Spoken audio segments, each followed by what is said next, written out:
बिल्कुल भी पढ़ाई नहीं कर रहे हो, है ना?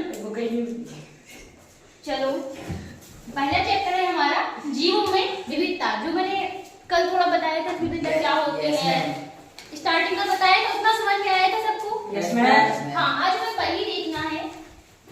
तुम लोग ऐसे हेडिंग डाल दो, जीवों में विविधता।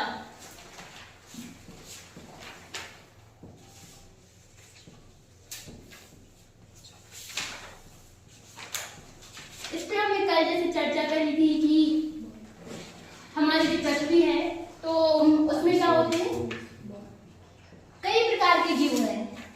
कुछ जीव छोटे हैं, कुछ जीव बड़े हैं, और हमने और भी देखा था वर्गीकरण केवल साइज के आधार पर नहीं होता है, बल्कि उनके जो बाहरी गुण होते हैं और आंतरिक गुण होते हैं उन सब के आकार का होता है। अभी हमारी पृथ्वी पे अगर हम देखा जाए तो 1.7 से 1.8 मिलियन तक जो जीवित प्रजातियां हैं वो हैं। अगर आप कोई ऑप्शन में आता है तो आपको पता होना चाहिए, ठीक है? ये नोट कर लेना सब लोग। 17 से 18 लाख, ऐसे एंड में मिलियन को लिख लोगे? Yes ma'am. 1.8 मिलियन प्रजातियां, इसमें मतलब पौधे और जंतु सबकी मिला के बोल रहा है, जैसे कि 4-5 लाख पौधों की प्रजातियां होती हैं और ऐसी जंतुओं की प्रजातियां होती हैं। तो अगर आप लोग एक बात बताओ, इतने सारे प्रकार की प्रजातियां होती हैं, मनुष्य है, फिर बंदर है, चिंपैंजी है, बहुत सारे प्रकार की प्रजातियां होती हैं, और हमें अगर इनका अध्ययन करना है तो क्या हम हमारी दुनिया में लगभग 8 अरब इतने मनुष्य हैं, और अगर हमें इन मनुष्यों का अध्ययन करना है कि भाई मान लो एक हर्ष है, तो हम बोलेंगे हर्ष की जो किडनी है या फेफड़े, तो उसका स्ट्रक्चर कैसा है, या उसका हार्ट का स्ट्रक्चर कैसा है। तो क्या हम हर्ष का अलग देखेंगे, फिर आपका अलग देखेंगे? और क्या हम ऐसे ही करेंगे कि जितने मनुष्य हैं सबके हार्ट निकालेंगे और स्ट्रक्चर देखेंगे और फिर से लगा देंगे? कर सकते हैं क्या ऐसा? ये सिर्फ हार्ट का हमने एक एग्जांपल दिया, जबकि ऐसे हमारे अंदर बहुत सी चीजें हैं, हमारे बाहरी रूप गुण जो भी है सब कुछ। तो पूरे जो जीव है उनका अध्ययन एक करके नहीं किया जा सकता, जितने जीव पृथ्वी पर होते हैं। ये तो हमने प्रजातियां बताई हैं, यानी कि हमने इसमें मनुष्य के 8 मिलियन मनुष्य को केवल एक गिना है। ये प्रजातियां हैं, ऐसे मनुष्य हो गए, बिल्ली की प्रजाति हो गई, कुत्ते की प्रजाति हो गई, पेड़ पौधे हो गए, तो ये तो हमने सूक्ष्म जीव हो गए, तो हमने प्रजातियां गिनी है। जब 17 से 18 लाख प्रजातियां हैं तो फिर उन प्रजातियों में जीव कितने होंगे, इमेजिन कर सकते हो? क्या हम हर जीव का अध्ययन कर सकते हैं? नहीं कर सकते। तो फिर कुछ ना कुछ तो ऐसा करना पड़ेगा कि हम इन जीवों का आसानी से अध्ययन कर सकें। हमारे पास कुछ तो ऐसा होना चाहिए कि जब हम मनुष्य बोलें, जब हम हर्ष बोले, तो फिर बताएं कि वो एक मनुष्य है, तो कम से कम उसके कुछ कैरेक्टर्स तो सिर्फ इसी बेसिस पे बता सकें कि वो मनुष्य है। चाहे वो हमने संसार के किसी भी मनुष्य पर आज से 100 साल पहले, 200 साल पहले या 2000 साल पहले एक्सपेरिमेंट किया हो, हम उस बेसिस पे बता पाएंगे अभी कि हाँ जो हर्ष है वो ऐसा ऐसा होगा। एटलीस्ट हम इतना बता पाएंगे, उसके पास 2 आंखें होंगी, 2 पैर होंगे, 2 हाथ होंगे, ये तो बता पाएंगे ना। हार्ट एक ही होगा, हमें पता ही होंगी, फेफड़े 2 ही होंगे, बता पाएंगे हम। तो इस वर्गीकरण की हमें मतलब जीव में विविधता होती है, तो हम विविधता को अध्ययन करने के लिए वर्गीकरण की आवश्यकता होती है, हमें बांटना होता है, हमें पता करना होता है कि इतनी सारी प्रजातियां हैं, तो इनमें से कौन प्रजातियां हैं जिनके लक्षण थोड़े मिलते जुलते हैं, कौन है जो बिल्कुल भी नहीं मिलती हैं, और जिन्हें मिलती भी नहीं है तो ऐसा क्यों हुआ, क्यों बोलते हैं कि मनुष्य वो बंदरों से बने हैं, बोलते हैं कि बंदर थे पहले, हम फिर धीरे धीरे विकसित होकर मनुष्य बन गए। कैसे बन गए? ऐसे कैसे? जो बंदर में तो पूंछ होती है, हमारी पूंछ तो नहीं होती है। अब इतने कम समय में नहीं ऐसे विभिन्नताएं आती हैं कि बस 1-2 हजार साल हुए और हो गए, लाखों साल लगते हैं जब धीरे धीरे जीव बदलते रहते हैं। माना तो यही जाता है कि हम सब एक समान ही कोशिका से उत्पन्न हुए हैं, फिर चाहे वो कोई भी जीवित जीव ले लें हम। अगर हम देखो थोड़े पीछे जाते हैं हम, तो हम सोचते हैं कि हमारी उत्पत्ति बंदरों से हुई है, और हम अगर थोड़े और पीछे जाते हैं तो फिर जो जीव जैसे डायनासोर थे वो सब भी थे, और वहां के जीव छिपकली है, कोई भी जीव ले लो आप सब किससे बने? एक ही कोशिका, जो सबसे पहले एक जीवित कोशिका बने उसी से बने हैं। पहले बोलते हम समुद्री जीव आए थे, फिर स्थलीय जीव आए, मानते हैं हम। तो हमें ये मानना पड़ेगा विविधता धीरे धीरे क्या हो रही है, बढ़ती जा रही है। और अभी हजारों जीव, ये तो हमारे प्रजातियां हैं लगभग, लेकिन अभी हजारों लाखों जीव हैं जो हमें ज्ञात नहीं है उनकी प्रजातियां। कोई नए स्थान की खोज होती है या समुद्र के नीचे बहुत गहराई में पहुंचते हैं तो वहां फिर हजारों नए जीव मिल जाते हैं, फिर से प्रजातियों की संख्या बढ़ जाती है। कहीं और जाते हैं अंटार्कटिका पे, कहीं न जहां अभी नहीं गए हैं मनुष्य, अगर वहां जाते हैं तो फिर और प्रजातियां मिल जाती हैं। तो क्या हो रही है, संख्या लगातार बढ़ती जा रही है और हजारों लाखों प्रजातियां तो ऐसी हैं जिनके बारे में हमें अभी पता नहीं है और अभी संभव ही नहीं है वहां जाना, तो हो सकता है अभी पता ना चले। और वैज्ञानिक हर साल हम पहले से ही पढ़ते आ रहे हैं तो हमें लगता है बस इतनी ही जीव आसपास दिख रहा है कि कुत्ता बिल्ली यही होते हैं बस। बिल्कुल अलग अलग रीजन में ऐसी हजारों अलग अलग प्रजातियां जिनके बारे में हमें इतनी सी खबर भी नहीं है। अगर आप लोग अभी रिसर्च वगैरह पब्लिश होते रहते हैं वो देखेंगे तब आपको समझ आएगा कि प्रजातियों की संख्या लगातार क्या हो रही है, बढ़ रही है। अब हमें किसकी बात करें, जीवों की, तो कम से कम हमें एक चीज तो देखनी चाहिए। देखो विविधता है तो हम वर्गीकरण तो करेंगे ही, लेकिन पहले हम ये तो क्लियर कर लें कि जीव हैं क्या। तो कुछ जीवों के लक्षण भी तो होंगे जिनके आधार पर, जैसे कल मैंने बताया था कि केवल हम गति को या केवल वृद्धि को लक्षण नहीं मान सकते कि वो इसलिए जीवित है क्योंकि उसमें वृद्धि हो रही है। अभी कल को कोई बोलने लगेगा सर वृद्धि तो हमारी दीवार पे हम 4-5 बार पेंट कर देते तो मोटी हो जाती है, वृद्धि तो हो रही है सर, तो हमारी दीवार क्या है, जीवित है। सिर्फ कोई एक लक्षण, अब हम समझें जीवों में कैसी वृद्धि होती है, बाहरी चीजों में कैसी वृद्धि होती है, तो आप लोग हेडिंग डालेंगे सजीवों के लक्षण।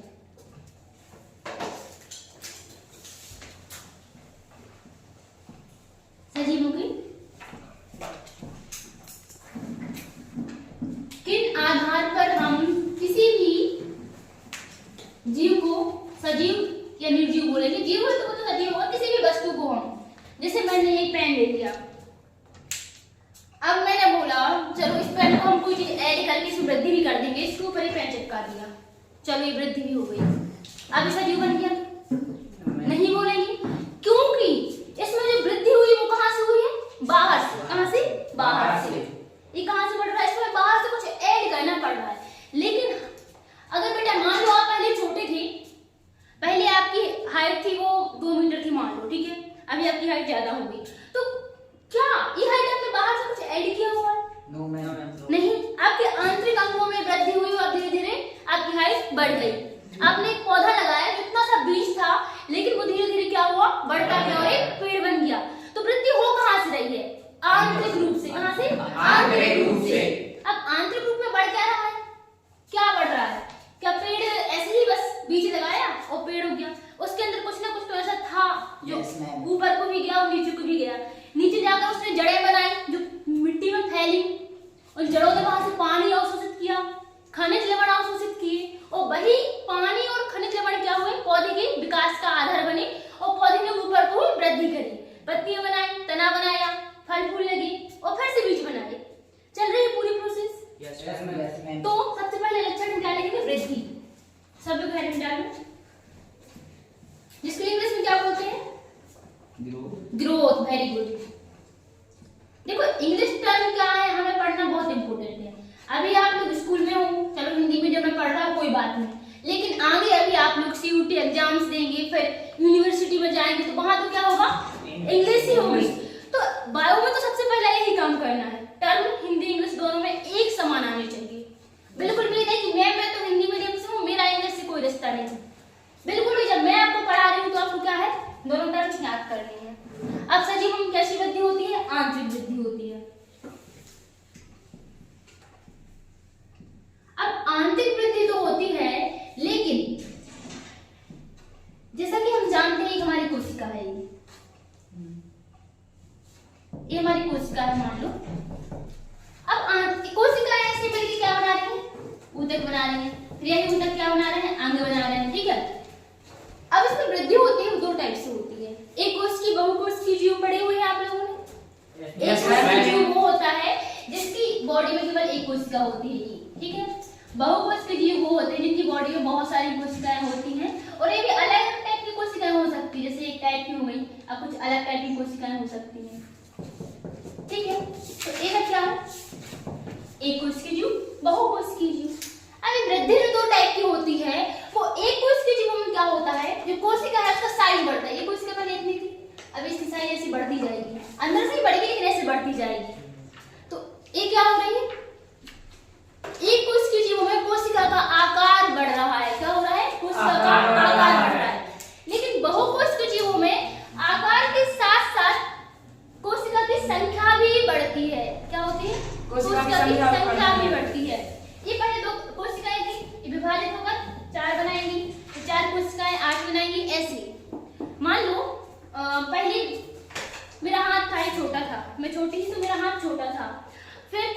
अब मेरे हाथ की लंबाई बढ़ गई, तो क्या हो रहा है, कोशिकाओं की संख्या भी लगातार बढ़ रही है। संख्या बढ़ रही तभी तो ये क्या हो रही है, लेंथ इसकी बढ़ रही है। तो ये समझना पड़ेगा हमें कि दो टाइप की होती है, एक संख्या में बढ़ती है और दूसरी कोशिका के आकार में वृद्धि होती है। तो ये आप लोग लिख लेंगे। पहले तो आंतरिक वृद्धि होती है, चाहे वो किसी भी प्रकार के सजीव हो, उनमें क्या होता है, आंतरिक वृद्धि होती है। फिर जो आंतरिक वृद्धि होती है वो दो टाइप्स की होती है। पहली, कोशिका के आकार में वृद्धि। हाँ देखो, वृद्धि लिखा हुआ आवश्यक नहीं लिखूंगी, कोशिका के आकार में, ठीक है। और जो भी किसमें होती है, एक कोशिकीय जीवों में।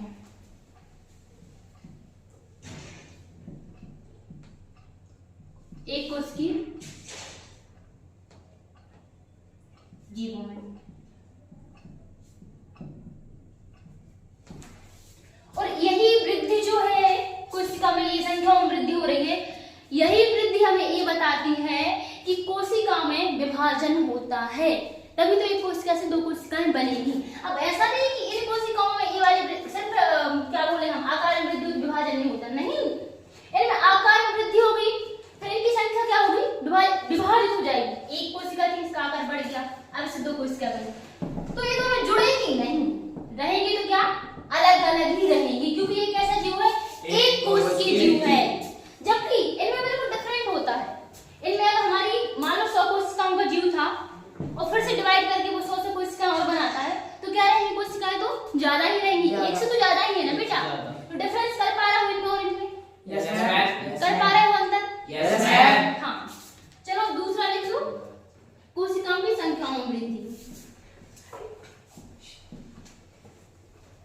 आप लोग जब लिखेंगे तो ऐसा लिखेंगे, कोशिका या कोशिकाओं की संख्या में वृद्धि, ठीक है। मैं थोड़ा शॉर्ट में लिख रही हूँ जी मैम। एक इसमें होता है बहुकोशिकीय जीवों में। अच्छा प्रत्युष, आप चलिए ये बताइए बहुकोशिकीय जीवों के उदाहरण क्या है, कोई दो उदाहरण दे दीजिए आप, जब तक मैं लिखती हूँ इसको।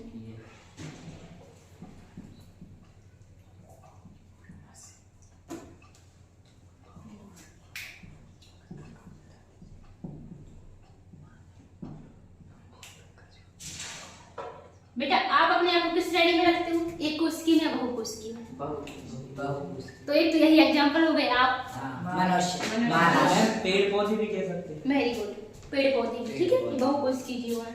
इतना डन हो गया सबको। तो हमने सजीवों का पहला लक्षण पढ़ा था वृद्धि, और ये हमने डिटेल में समझ भी लिया है कि कोशिका के आकार में वृद्धि होती है और संख्या में वृद्धि होती है, और किन प्रकार के जीवों में होती है ये भी है, ठीक है। अब इसमें अगर कोशिका में देखो, इसमें भी संख्या वृद्धि होती है एक कोशिकीय जीवों में, लेकिन उसको हम एक और दूसरी क्रिया बोलते हैं, इसे हम बोलते हैं प्रजनन की क्रिया। क्या? प्रजनन की क्रिया। लेकिन बहुकोशिकीय जीवों में जब संख्या में वृद्धि हो रही है नॉर्मल, तो इसका ये अर्थ कदापि नहीं है कि प्रजनन हो ही रहा है। कुछ स्पेसिफिक सेल्स में जब ये क्रिया होगी, विशिष्ट कोशिकाओं में, जनन कोशिकाओं में क्रिया होगी, तो हम बोलेंगे कि प्रजनन हो रहा है। बाकी अगर कायिक कोशिकाओं में वृद्धि हो रही है तो प्रजनन नहीं हो रहा है। अभी थोड़ा टर्म ऐसे लग रहा है कि जनन कोशिका, कायिक कोशिका, लेकिन जब आप डिटेल में पढ़ोगे तो ये तो बिल्कुल बेसिक चीजें हैं, ठीक है, समझ जाओगे। अब हम दूसरा लक्षण देखेंगे, पहला है वृद्धि, दूसरा है प्रजनन। तो तुम लोग देख लो सब लोग।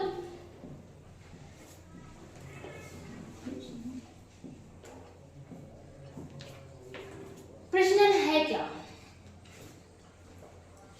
प्रजनन यानी अपने समान जीवों को उत्पन्न करने की जो क्षमता होती है उसी को हम प्रजनन बोलते हैं। देखो बाकी वृद्धि का हमने देखा, ये आंतरिक वृद्धि होती है तो हम सजीव बोल रहे हैं। अब सिर्फ एक पैमाना नहीं हो सकता कि हम बोल दें वो सजीव है, ये पैमाना थोड़ा ज्यादा माना जाता है प्रजनन वाला, क्योंकि प्रजनन निर्जीवों में बिल्कुल भी कहीं भी ना आंतरिक ना बाह्य से एक पाया ही नहीं जा सकता। एक केवल किसमें पाया जा सकता है? सजीव में पाया जा सकता है। अब प्रजनन क्या है? अपने समान जीव उत्पन्न करने की क्षमता। लिख लोगे या मैं लिखवा दूं? चलो लिखवा देती हूँ, एक छोटी स्लाइड में लिख लो इसकी डेफिनेशन। अपने समान का मतलब बिल्कुल ऐसा नहीं कि फोटोकॉपी ही बनानी है। प्रजनन का अर्थ फोटोकॉपी नहीं होता है। हाँ मनुष्य के बच्चे पैदा करेगा, लेकिन वो दिखने में, कार्य करने में थोड़े बहुत डिफरेंट हो सकते हैं, लेकिन वो होंगे क्या? मनुष्य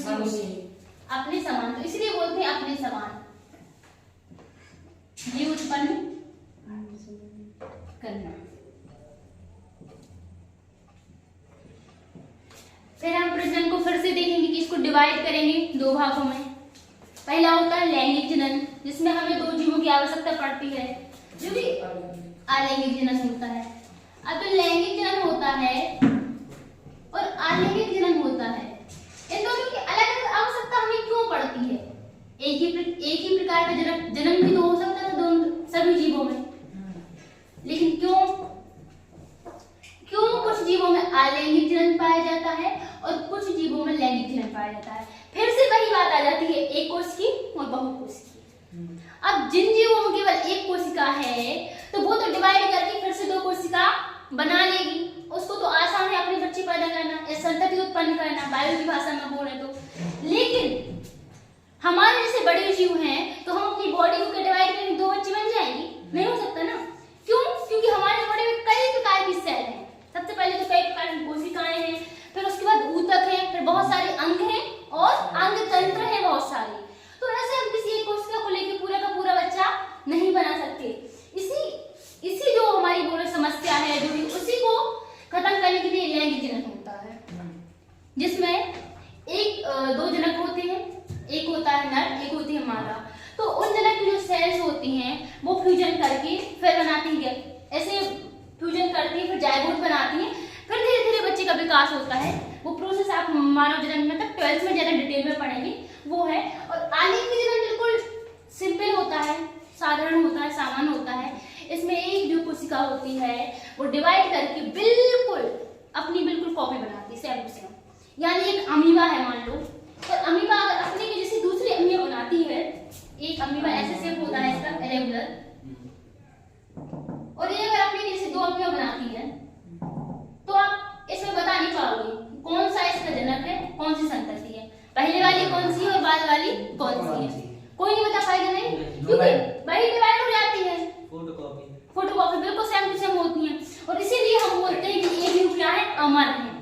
मानव तो कई हजारों सालों से लगा है कि हम अमर हो जाएं भाई, पता नहीं क्या क्या केमिकल्स बना रहे हैं, बहुत सारे एक्सपेरिमेंट कर रहे हैं, लेकिन नहीं हो पा रहा। लेकिन इनको पता भी नहीं कि अमर है, लेकिन ये अमर मानते हैं हम इनको।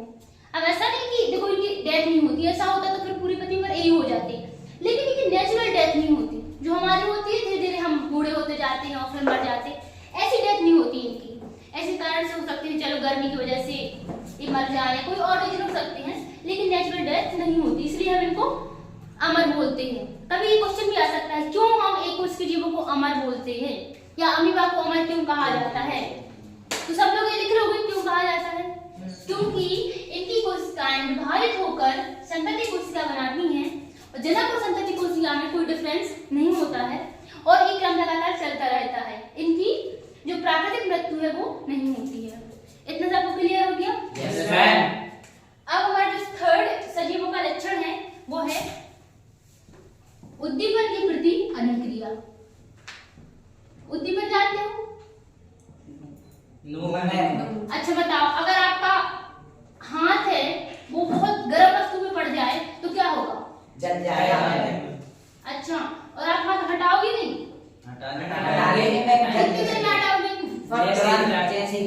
जैसे ही हमें महसूस होगा। बस यही है उद्दीपन की प्रति अनुक्रिया। उद्दीपन मतलब कि गर्म वस्तु, क्या? गर्म वस्तु। और आपने उस पर ऐसे हाथ रखा और आपको पता चला ये तो गर्म है, तुरंत हटा लिया। और उसी अगर आपके हाथ की जगह आप उस पर पैर रख दे तो क्या पैर अपने आप उड़ जाएगा ऊपर? No ma'am. वो तो जल जाएगा, उसे पता भी नहीं चलेगा कि वो गर्म हो रहा है। तो यही जो गुण है उद्दीपन की प्रति अनुक्रिया का, यह किसमें होता है? सजीवों में।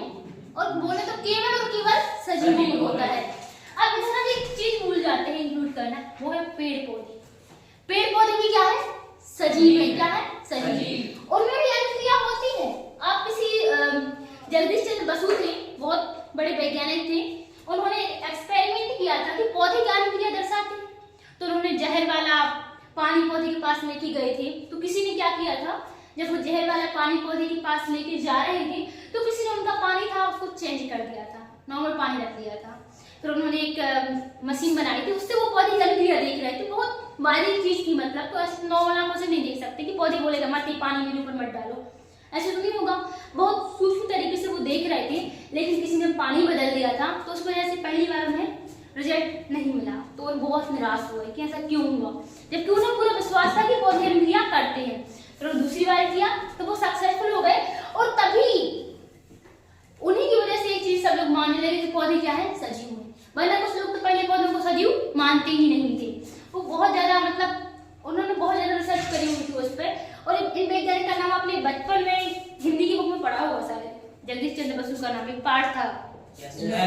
हाँ, अब उद्दीपन की प्रतिक्रिया, तो इसमें हम देखेंगे पर्यावरणीय जो कारक होते हैं, जैसे कि गर्म वस्तु तो पर्यावरण में है ही ना, वातावरण में है हमारे, तो उन्हीं की प्रति हम क्या कर रहे हैं, अनुक्रिया दे रहे हैं। तो लिखेंगे पर्यावरणीय कारकों के प्रति अनुक्रिया। ये तो मैंने सब जलने का एग्जांपल दिया, ऐसे हजार एग्जांपल हो सकते हैं। जैसे कि मैंने नाम लिया तेज से, किसी का भी नाम लिया मैंने, एक्स बाय कोई भी, तो वो तुरंत देखने लगेगा मेरा नाम लिया गया है, वो अनुक्रिया कर रहा है ना, रिस्पॉन्स कर रहा है वो। Yes ma'am. जैसे मैंने बोला, आपसे कोई क्वेश्चन बोला और आपने उसका आंसर दिया, तो आप रिस्पॉन्स कर रहे हैं। Yes ma'am. हाँ, तो यही जो अनुक्रिया है, जैसे आप लोग यस मैम बोले, यही अनुक्रिया जो है वो क्या है, उद्दीपन के प्रति अनुक्रिया है, जो कि बस सजीवों में पाया जाता है।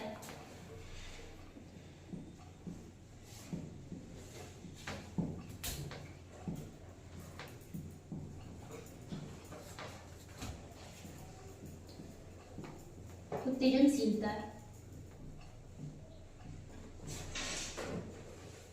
सबने इतना नोट कर लिया? Yes ma'am. बेटा आपने लिख दिया? Yes ma'am. ठीक है, अब हम इसके आगे देखेंगे। कल मैंने एक चीज बताई थी, हर्ष आप लोगों को सबको बताई थी कि कोशिका होती है वो किससे बनी, मिलकर बनी होती है, फिर कोशिका से मिलकर क्या बनता है, सब बताया था मैंने। एक स्तर बताया था कि हाँ कैसे हमारी बॉडी में, तो वो भी किसमें होता है, केवल सजीवों में होता है। ऐसे निर्जीवों में भी होता है, सबने एग्जाम्पल घर का लिया था, लेकिन ऐसा 100% जरूरी नहीं कि घर में ऐसा हो ही, लेकिन सजीवों में ऐसा क्या है, जरूरी है। अब एक कोशिकीय जीव होते हैं, तो उनमें केवल क्या होती है, कोशिकीय स्तर पर होता है। फिर बहुकोशिकीय जीव आएंगे, वो कोशिका से ऊतक बनाएंगे। तो कुछ जीव केवल क्या होते हैं, ऊतक स्तर पर ही काम करते हैं, वो उनके पास अंग नहीं होते हैं, उनके पास 3, 4, 5 कोशिकाएं होती हैं, जो कि क्या है, पूरे जीव हैं। तो हम लिखेंगे संगठनात्मक जटिलता।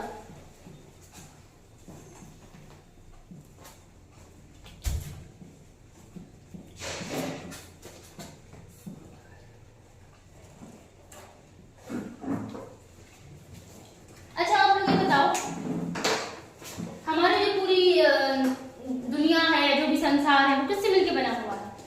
ये सारे पदार्थ किससे मिलकर बने हुए हैं? वेरी गुड, अणु परमाणु से मिलकर बने हुए हैं। तो हमारी कोशिकाएं किनसे मिलकर बनी होंगी? अणु से मिलकर बनी होंगी 100%, क्योंकि परमाणु स्वतंत्र नहीं रह सकता। मैं केमिस्ट्री नहीं पढ़ा रही हूँ, बस मेरी बायो के लिए थोड़ा सा बैकग्राउंड ले रही हूँ। तो क्या होता है, संगठनात्मक जटिलता में क्या होता है, हमारी जो कोशिकाएं हैं वो भी पहले किससे मिलकर बनी होंगी? अणुओं से मिलकर बनी होंगी। जटिलता में यही आता है कि कैसे अणुओं से मिलकर कोशिकाएं बनेंगी, कोशिकाओं से मिलकर ऊतक बनेंगे, और ऊतक से मिलकर कैसे अंग बनेंगे। मैम जैसे केमिस्ट्री में तो समझ नहीं आता कि अणु क्या जी, तो बायोलॉजी में अणु किन को कह सकते हैं? बायोलॉजी में वही केमिस्ट्री के जोड़ में बेटा, वही बायो के अणु है, इसमें डिफरेंट कुछ नहीं होता है। ऐसा नहीं कि बायो में जो अणु है वो किसी और टाइप के रहेंगे, बस ये होता है केमिस्ट्री के अणु कैसे जुड़े होते हैं, वो एक जीवित जीव का निर्माण नहीं करते। जैसे केमिस्ट्री में कोई भी हम केमिकल ले लें, तो CO2 ले लें, हम कोई भी ले लें, तो C+O2 है, ठीक है, तो इसमें O2 जुड़ा हुआ C में, तो उसमें ऐसा नहीं कि वो मिलकर कोई जीवित जीव बना लेंगे। लेकिन हमारी बॉडी में जो अणु होते हैं वो एक दूसरे से इस तरीके से जुड़े होते हैं कि जीवन उत्पन्न हो, इसीलिए तो ये बायो है, इसीलिए ये क्या है, बायो है। अगर वो अणु ऐसे जुड़े होते कि जीवन उत्पन्न ना कर पाते, तो क्या वो बायो होती? नहीं होती ना। हाँ, तो यही डिफरेंस रखना, होती वही चीजें हैं, सिर्फ इनके जुड़ने का, कार्य करने का तरीका होता है जो इनको निर्जीव और सजीव बनाता है। अब ऐसा नहीं कि हमारी बॉडी में लोहा नहीं होता है, होता है, हमारी बॉडी में आयरन होता है, लेकिन वो अलग रूप में होता है। वो वाला आयरन नहीं होता जिसमें जंग लग जाए, तत्व वही है, लेकिन मात्रा अलग अलग है, बहुत कम मात्रा है, रहने का स्थान अलग अलग है, रूप अलग है, रूप बदलते हैं। तो ये लिखेंगे आप लोग, इन सबसे पहले लिखेंगे अणु। अणु के बाद क्या बनता है? कोशिका।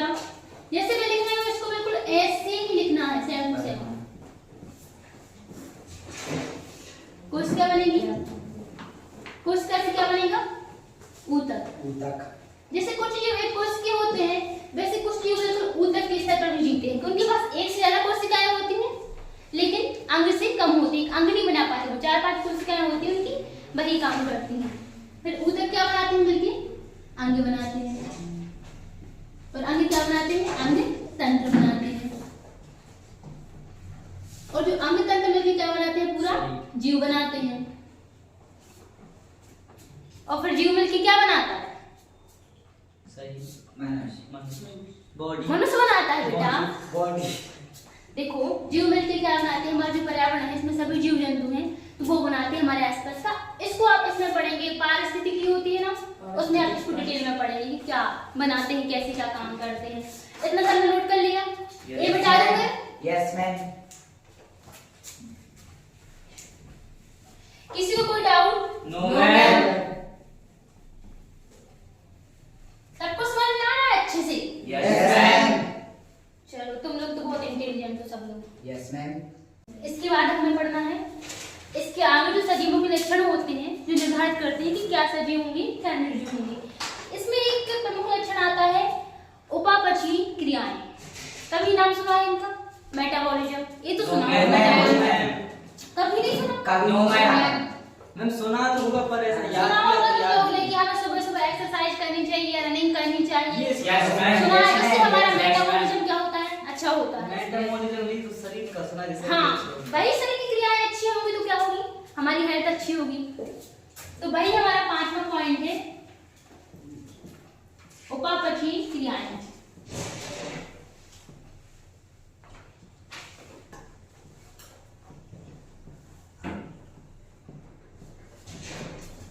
या मेटाबॉलिज्म।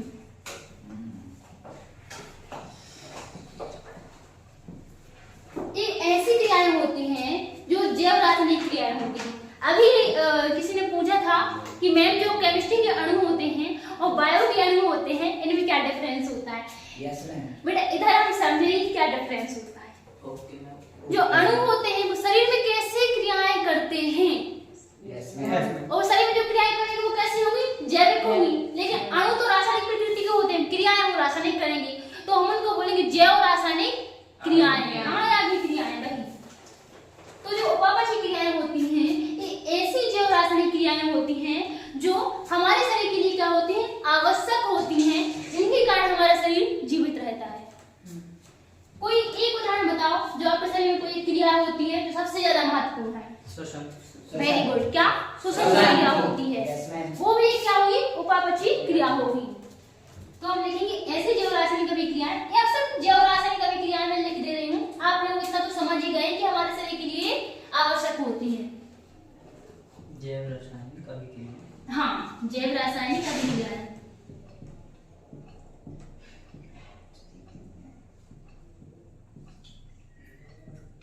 अभिक्रिया। अब ये जो अभिक्रियाएं होती हैं ये 2 टाइप की होती हैं।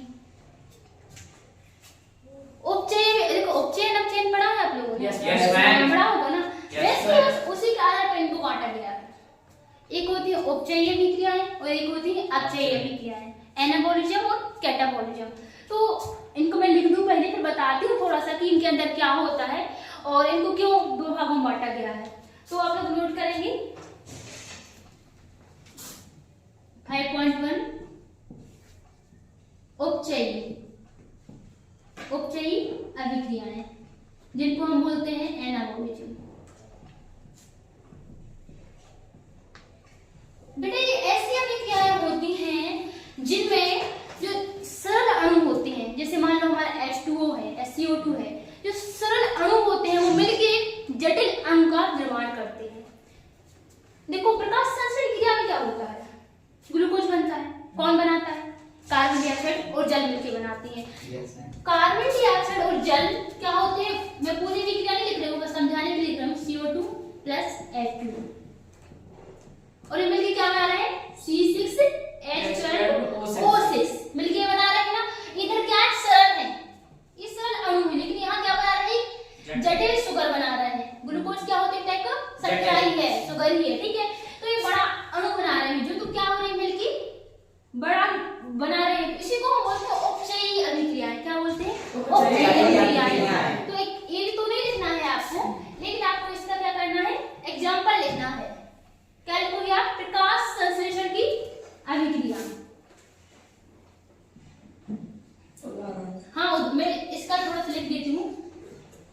सरल अणु द्वारा जटिल अणु बनाना।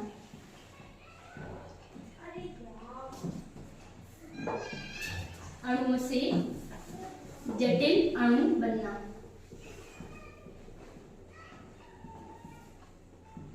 देखो अगर कभी कंफ्यूज होते हो इसमें, अभी बताऊंगी क्या होता है, हिंदी इंग्लिश में कंफ्यूज होते हैं और में क्यों हो रहा है इसमें भी कंफ्यूज होते हैं, ठीक है। तो अभी हम देखिए कैसे होता है। उदाहरण लिखना है इसका एक, कोई भी जो संश्लेषण है, मतलब संश्लेषण मतलब होता है निर्माण करना, चाहे वो हमारा प्रकाश संश्लेषण क्रिया हो, प्रोटीन संश्लेषण हो, कोई भी संश्लेषण की क्रिया है, वहां क्या हो रहा है, निर्माण हो रहा है किसी चीज का बनना। हाँ, कोई भी चीज बन रही है, तो जब बनेगी तो ज्यादातर चांस क्या है बनने की, वो चीज छोटी चीज से बड़ी चीज ही बनेगी। अब मान लो बड़ी चीज से छोटी चीजें बनेगी तो वो ज्यादा बनेगी, तो वो तो टूटेगी ना कोई चीज। छोटी से जब बड़ी चीज बनेगी तभी वो क्या हो रहा है, जुड़ रहा है। तो वही क्रिया होती है, सरल से जटिल बन रहा है। तो कोई भी संश्लेषण लगाओ उसमें, तो आप इसके एग्जाम्पल अपने मन से ही लिख पाओगे। प्रोटीन संश्लेषण तुम लोग मन से लिख लोगे, मैं एक लिखवा दे रही हूँ प्रकाश संश्लेषण, तुम लोग चाहो तो प्रोटीन संश्लेषण भी ऐड कर सकते हो।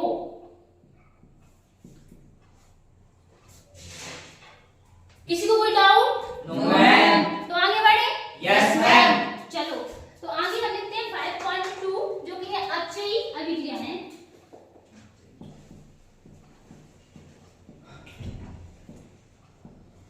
अक्षयी अभिक्रियाएं, इनको हम क्या बोलते हैं, कैटाबोलिज्म।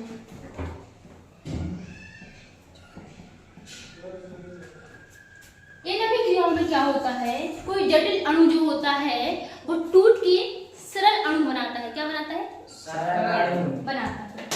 जैसे हमारा जो शरीर होता है इसमें क्या होता है, श्वसन की क्रिया होती है। और श्वसन की क्रिया में एक स्टेप होता है ग्लाइकोलाइसिस। एक ग्लाइकोलाइसिस होता है, ग्लाइकोलाइसिस जो भी आप बोलना चाहें, उसमें क्या होता है, ग्लूकोज का अणु टूटता है और पायरुवेट के 2 अणु बनाता है और साथ ही साथ एनर्जी बनाता है। तो क्या हो रहा है, जटिल अणु टूट के सरल अणु बना रहा है।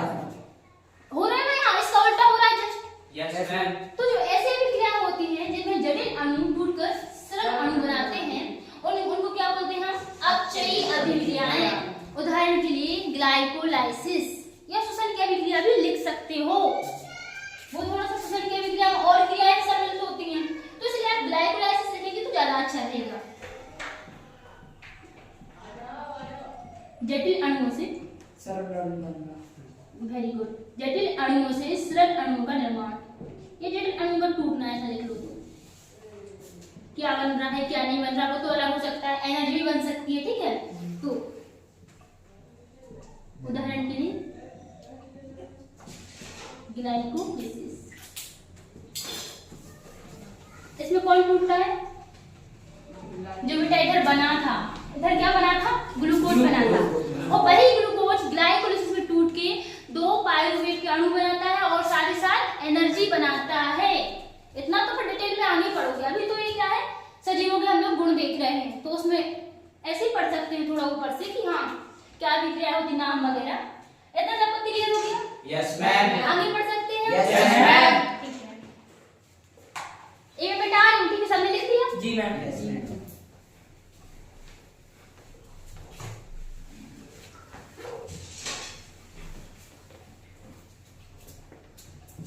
इतना क्लियर हो गया था? Yes ma'am. अब हम आगे पढ़ते हैं। हमारा जो 6वां लक्षण है वो है अनुकूलन। अनुकूलन मतलब बेटा वातावरण के अनुसार अपने आप में चेंजेस ले आना। देखो नॉर्मली हम लोग क्या करते हैं, जैसे आप पहले कहीं और रहते थे, वहां बहुत ज्यादा पानी था, तो आप अच्छे से पानी वेस्ट करते थे दिन भर, इधर मतलब नहाते रहते थे घंटों से। लेकिन फिर आप किसी ऐसी जगह चले गए जहाँ पानी क्या है, कम है, पीने के लिए बन जाए, बड़ी बात है, तो फिर तो आप बिल्कुल पानी वेस्ट नहीं करोगे और पानी बचाने लगोगे। तो क्या हो जाएगा, धीरे धीरे कम पानी में रहने के लिए अनुकूलित हो जाओगे। ये हमने जैसे एक मनुष्य का एग्जाम्पल लिया मान लो, ठीक है। लेकिन ऐसा वास्तव में पेड़ पौधों के साथ और मनुष्यों के साथ भी होता है। पेड़ पौधों के साथ ऐसा होता ही है। देखो जो नागफड़ी पौधा है, सबने नाम सुना होगा, कैक्टस, इसमें कांटे होते हैं, देखा है उसकी ऐसी पत्तियां होती हैं, ऐसे कांटे होते हैं। हाँ, तो वही जो पौधा होता है नागफनी का, उसमें नागफनी को पहले ऐसा नहीं था कि उसमें कांटे ही कांटे थे, पहले ऐसा नहीं था, लेकिन उसकी उत्पत्ति ऐसे स्थानों पर हुई जहाँ पर क्या था, पानी की बहुत ज्यादा कमी थी। अब पौधों में एक गुण पाया जाता है बाष्पीकरण का, यानी उनकी पत्तियां होती हैं, उनकी पत्तियों में छोटे छोटे क्या होते हैं, छिद्र होते हैं, जहाँ से पानी की लगातार वाष्प के रूप में हानि होती रहती है। ये सब अभी तक 10 तक पढ़ाई हुआ आराम से कि वो रंध्र होते हैं स्टोमेटा, और उनसे कैसे पानी की हानि होती रहती है। हाँ, और वो भी एक रीजन है कि वो पौधे पानी जमीन से क्यों खींचते हैं, ऊपर से पानी निकलता है तो प्रेशर बनता है, वो नीचे से खींचते हैं।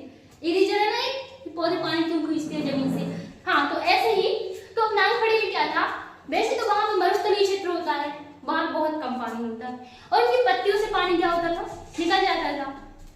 अब पौधे तो ऐसे धीरे धीरे ऐसे करके पौधे की प्रजाति ही विलुप्त हो जाएगी अगर इतना ज्यादा पानी वो कम से थोड़ा बहुत अवशोषित कर पाएंगे, वही वाष्पीकरण से निकल गया, तो पौधा अपनी जैविक क्रियाओं में या एनोपापची क्रियाओं में पानी का उपयोग कैसे करेगा। इसी समस्या को दूर करने के लिए पौधे की जो पत्तियां थी नागफनी पौधे की या और भी मरुस्थलीय पौधे की जो पत्तियां थी वो किसमें परिवर्तित हो गई, कांटों में। जो कांटे होते हैं वास्तव में नागफनी के पौधे में, वही क्या है, उसकी पत्तियां हैं, और जिनको हम पत्तियां बोलते हैं ऐसी मोटी मोटी गद्देदार सी होती है, वो उसका क्या है, तना है। तो अनुकूलन का अर्थ क्या है, वातावरण के अनुसार अपने आप को ढाल लेना, अगर हम सामान्य भाषा में बोलें तो, ठीक है। तो इसका हम लिख लेंगे वातावरण के अनुसार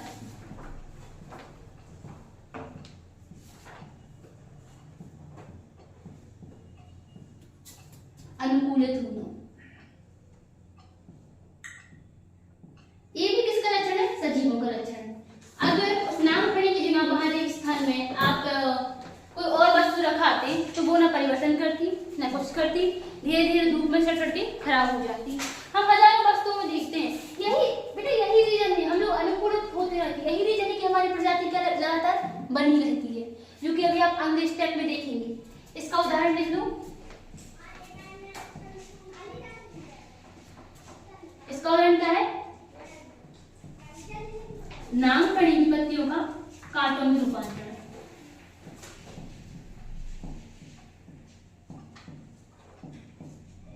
पत्तियों का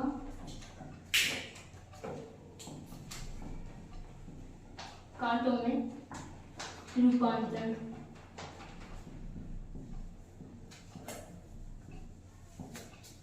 इसके बाद इतना क्लियर हो गया, किसी को कोई डाउट तो नहीं है, ठीक है। इसके बाद हमारा जो 7वां पॉइंट है वो है विकास। क्या है, विकास, जिसपे सबसे ज्यादा बहस होती है। ना वैज्ञानिक इस पे एक मत है, ना आदमी एक मत है। ना आदमी ये मानते हैं कि बंदरों से इंसान बने हैं, ना सारे वैज्ञानिक भी ये मानते हैं।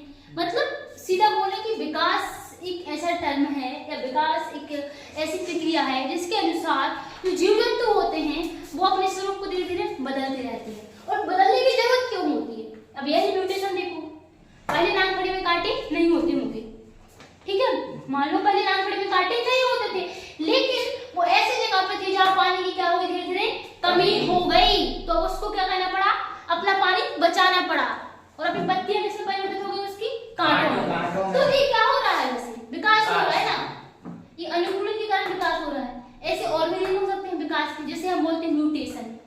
एक म्यूटेशन ऐसा रीजन होता है, जैसे हमारे जीन्स होते हैं, जो हमारे आपको उस दिन मैंने कल बताया था कि हमारे जो जीन्स होते हैं वो हमारे लक्षणों को निर्धारित करते हैं। अब मान लो सडनली किसी के जीन में परिवर्तन आ गया कि कोई भी प्रजाति के जीव है, मतलब ये तो ऐसा इंडिविजुअल लेवल पे आता है कि हम मनुष्य, सभी मनुष्यों में नहीं आएगा, लेकिन किसी एक मनुष्य में आ गया ये परिवर्तन कि मैं हूँ, अब मैं बहुत कम पानी में जीवित रह सकती हूँ, मुझ में परिवर्तन आ गया, मैं बहुत कम पानी में जीवित रह सकती हूँ या बहुत तेज गर्मी को बर्दाश्त कर सकती हूँ, और तभी पृथ्वी पर बहुत तेज गर्मी होने लगी। तो जितने जीवों के जीन्स में परिवर्तन आया है कि वो गर्मी को बर्दाश्त कर लेंगे, वो तो जीवित रहेंगे, लेकिन बाकी सब जीव क्या होंगे, मर जाएंगे। तो इससे क्या होता है, विकास होता रहता है, और हमारी प्रजाति की निरंतरता बनी रहती है। हमारी जो मनुष्य प्रजाति है वो क्या रहेगी, जीवित रहेगी लगातार। डायनासोर थे, वो क्या नहीं कर पाए थे, डायनासोर तो हालांकि गर्मी की वजह से मरे थे, लेकिन हम लोग विकास में जिराफ का उदाहरण देखते हैं, जिराफ का, कि लंबी गर्दन वाले जिराफ की गर्दन इतनी लंबी क्यों होती है। तो दो वैज्ञानिकों ने अपने अलग अलग कहा कि पहले क्या होता था, जिराफ की गर्दन छोटी होती थी, लेकिन धीरे धीरे पृथ्वी से वो घास चरते थे। अब गर्दन छोटी होती, घास ही चलेगी, ऊपर के पत्ते तो खा नहीं पाते थे। अब धीरे धीरे पृथ्वी पर क्या होने लगा, घास सूखने लगी, ऊपर की पत्तियां बचने लगी पौधों की। तो कुछ जिराफ ने क्या प्रयास किया, अपनी गर्दन लगाकर ऊपर उठाकर ऊपर की पत्तियां खाने का, और वो धीरे धीरे, ऐसा नहीं कि घास तुरंत ही खत्म हो गई थी, धीरे धीरे परिवर्तित होता रहा। तो उनकी गर्दन क्या होती गई, ऊपर को उठाने से लंबी होती गई। लेकिन दूसरे वैज्ञानिक बोले ऐसा बिल्कुल नहीं था, पहले से ही दोनों टाइप के जिराफ थे, छोटी गर्दन वाले और लंबी गर्दन वाले। इसको 12th में एक चैप्टर है विकास वाला, यही उसमें इतने अच्छे से समझाया गया है, बहुत अच्छे से। तो उन्होंने बोला, वैज्ञानिक ने, हम देख रहे थे कि दो टाइप के गर्दन वाले जिराफ थे, तो उन्होंने कहा जब घास सूखने लगी तो जो छोटी गर्दन वाले जिराफ थे वो क्या हुए, इवेंचुअली मर गए, क्योंकि वो ऊपर की पत्तियां नहीं खा पा रहे थे। लेकिन जो बड़ी गर्दन वाले जिराफ थे वो घास छोड़कर ऊपर की पत्तियां खाने लगी और वो जीवित रहे। और इसे बोलते योग्यता की उत्तरजीविता, यानी कि जो योग्य है वही जीवित रहेगा। तो ऐसे ही विकास है, ये विकास बहुत सारे प्रकार का हो सकता है ना। जैसे हमारे बॉडी में एक अंग पाया जाता है जिसका हमारी बॉडी में कोई यूज नहीं होता, कोई नाम बताएगा, क्या क्या नाम है इसका? अपेंडिक्स। हाँ, अपेंडिक्स वही होता है, आपने सही बताया। तो उसका अभी कोई यूज नहीं है, लेकिन पहले क्या था, उसका यूज होता था, है ना। हमारे जो पूर्वज उनकी बॉडी में उसकी जरूरत पड़ती थी, अब हमें नहीं पड़ती जरूरत, धीरे धीरे हम लोग जंगलों में थोड़ा रहते हैं, अब तो हमें ऐसे कुछ कामों की जरूरत नहीं करनी पड़ती है, या कुछ भी, है ना। एक डन हो गया विकास, सबको डन हो गया। विकास के कारण क्या आती है, विभिन्नता आती है। ये बस लिख लो, विकास के कारण विभिन्नता, विभिन्नताएं।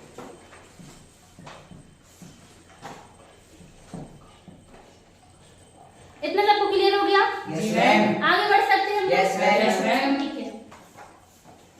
इसके बाद हमारा आखिरी जो बिंदु है वो है काल, प्रभावन और मृत्यु। काल ज्ञान का क्या होता है, बोलते हैं वो काल की गाल में समा गया, सुना है? Yes ma'am. फलानी जगह पर एक्सीडेंट हो गया और 3 व्यक्ति काल की गाल में समा गए। काल, प्रभावन हुआ मृत्यु। मृत्यु तो सबको पता है, डेथ, सिंपल सा मर जाना। लेकिन काल प्रभावन जो शब्द है, काल मतलब जो मृत्यु होता है, प्रभाव मतलब इससे प्रभावित होना। तो जैसे मनुष्य जन्म लेता है, एक बच्चा होता है, फिर वो धीरे धीरे बड़ा होता है, उसमें बहुत ज्यादा एनर्जी होती है। जैसे कि आप लोग हैं, आप में बहुत एनर्जी है, पर आपके दादाजी लोगों में कैसी एनर्जी है, नहीं है ना, क्यों? हाँ, खत्म होती जा रही है धीरे धीरे। जो मृत्यु है उससे धीरे धीरे क्या हो रहा है, उसके पास जा रहे हैं, उससे प्रभावित होते जा रहे हैं। तो धीरे धीरे हमारी जो एनर्जी है, या हमारी मांसपेशियों की, हमारी कोशिकाओं की कार्य करने की क्षमता जो है वो क्या हो रही है, कम होती जा रही है, घटती जा रही है। तो यही होता है काल प्रभावन। जैसे झुर्रियां, उसके लक्षण झुर्रियां देखने लगती है फेस पर, बूढ़े हो जाते हैं, तो है ना, स्किन सेल्स फिर इतने अच्छे से काम नहीं करते, रेगुलर स्किन सेल्स नहीं बनती हैं कि भाई वो एड में नहीं बताते अंदर की स्किन की लेयर को निकाले और चमक, निखार सब कुछ आता है ना, वही कि अभी आप लोग यंग हैं तो आपकी जो स्किन की सेल्स है वो न्यू बनती जा रही है, लेकिन बाद में इधर क्या होगी, कम हो जाएगी, कोशिकाएं कम विभाजित होने लगेंगी और क्या होगी, इवेंचुअली आपकी क्या हो जाएगी, मृत्यु हो जाएगी। तो इतना सबको क्लियर हो गया? Yes ma'am. डन। तो आज हमें इतना ही पढ़ना था, ठीक है। होमवर्क क्या मिला हुआ है, 2 उदाहरण करके आना। हाँ, 2 उदाहरण प्रत्येक लक्षण के लिख कर लेके आना है। Yes ma'am. हाँ, इसके बाद हम एक क्विक रिवीजन कर लेते हैं कि आज हमने क्या क्या पढ़ा, ठीक है। तो ये हमने क्रियाएं पढ़ी थी, सजीव लक्षण पढ़े थे हमने सारे, टोटल कितने लक्षण पढ़े हमने, 7 लक्षण। काल प्रभावी, हाँ, काल प्रभावन और मृत्यु 8 लक्षण है टोटल, ठीक है। सबसे पहले हमने कौन सा लक्षण देखा था, सबसे पहले वृद्धि, क्या देखा था, वृद्धि में क्या देखा था, सजीवों में कैसी वृद्धि होती है, आंतरिक वृद्धि होती है, आंतरिक वृद्धि। हाँ। उसके बाद हमने देखा था जनन, सजीवों में क्या होता है, प्रजनन होता है। फिर हमने देखा था सजीव जो होते हैं वो उद्दीपन की प्रति अनुक्रिया दर्शाते हैं, बाहरी वातावरण की प्रति वो क्या करते हैं, अनुक्रिया दर्शाते हैं। जैसे कि हमने इसका सिंपल सा उदाहरण लिया था, किसी गर्म वस्तु पे हाथ रखना। और फिर हमने देखा था संगठनात्मक जटिलता, जैसे कोशिका स्तर होता है, फिर ऊतक स्तर होता है, ये सब देखा था। और हमने ओपापचय क्रियाएं देखी थी, ये तो आपने देखी थी। औपचारिक और औपचारिक प्रकार की होती है। अनुकूलन देखा था, विकास और काल प्रभावन व मृत्यु। ठीक है, ठीक है बच्चों, इसके आगे हम कल पढ़ेंगे। अपना अपना होमवर्क करके आना और सबसे पहले आके चेक करवा लेना। ओके, जय हिंद, बाय बाय।